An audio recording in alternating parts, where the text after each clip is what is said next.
Oke, selamat datang semuanya. Coba deh bayangin lemari obat di rumah Anda. Pasti ada kan botol obat cair yang harus dikocok dulu sebelum diminum? Nah, itulah yang namanya suspensi farmasi. Mungkin kelihatannya sepele ya, tapi hari ini kita bakal kupas tuntas kenapa sediaan cair ini sangat penting banget di dunia kedokteran. Sekarang, mungkin Anda bertanya-tanya, kenapa sih repot-repot? Kan lebih gampang telan pil atau kapsul. Pertanyaan bagus, kalau memang pil itu praktis, kenapa para ilmuwan harus susah-susah bikin obat dalam bentuk cair? Ternyata jawabannya itu, wah jauh lebih dalam dan menarik dari yang kita kira. Oke, jadi ini dia peta perjalanan kita. Pertama, kita bahas masalah yang paling mendasar. Kenapa pil kadang bukan solusi? Terus, kita bedah sebenarnya suspensi itu apa sih? Habis itu, kita intip dapur para apoteker buat tahu resep suspensi yang ideal. Dan terakhir, kita bakal sedikit geek out dengan ilmu di baliknya, yaitu soal pembasahan. Siap? Oke, kita mulai dari bagian pertama, masalah pil yang sulit ditelan. Ya, saat pil aja tuh nggak cukup, kita semua pasti pernah kan, atau paling nggak lihat orang lain, susah payah menelan pil. Nah, momen-momen seperti itulah yang bikin sediaan lain, seperti suspensi ini, jadi pahlawan. Jadi, kenapa harus ada suspensi? Nah, ini dia beberapa alasan utamanya. Yang paling jelas tentu aja buat pasien yang susah menelan tablet, kayak anak-anak atau lansia. Tapi bukan itu aja loh, kadang bahan aktif obatnya itu sendiri bandel, nggak mau larut dalam air. Dan ini nih yang keren. Suspensi bisa jadi penyelamat dari rasa pahit. Gimana caranya? Simple. Karena partikel obatnya cuma mengambang, bukan larut, jadi rasa pahitnya nggak langsung kena lidah kita.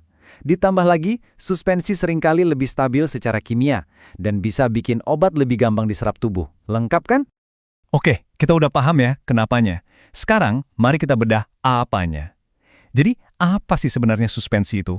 Nah, secara definisi, suspensi itu adalah sistem dua fase. Kedengarannya rumit ya? Padahal nggak juga. Coba bayangkan kayak gini.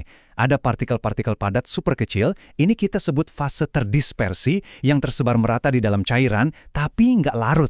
Cairannya sendiri kita sebut fase kontinu. Nah, lihat gambar ini. Ini contoh yang pas banget. Coba perhatikan. Cairannya nggak bening kan? Beda sama sirup gula yang semuanya larut.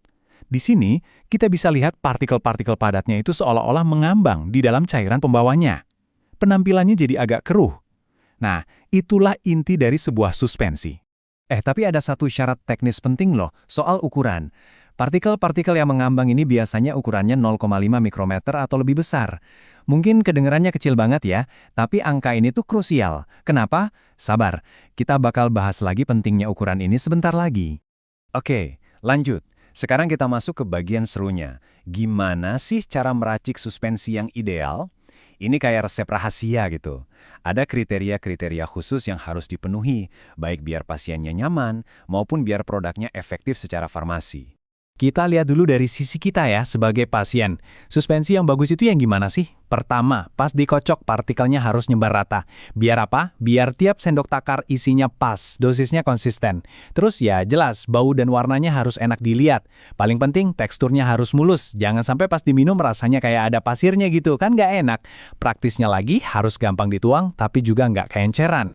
Nah, sekarang kita ganti topi, jadi seorang formulator. Tantangannya beda lagi nih. Partikel-partikel ini kan punya musuh namanya gravitasi, jadi lama-lama pasti bakal mengendap ke bawah. Tugasnya adalah, pertama, bikin pengendapannya itu selambat mungkin. Kedua, kalaupun sudah mengendap, endapannya harus gampang dibangunin lagi pas dikocok. Kuncinya ada di mana? Di viskositas atau kekentalan cairan. Harus pas. Nggak terlalu kental sampai susah dituang, tapi juga nggak terlalu encer sampai partikelnya cepat jatuh. Nah, ingat kan tadi kita singgung soal ukuran partikel? Ini dia jawabannya.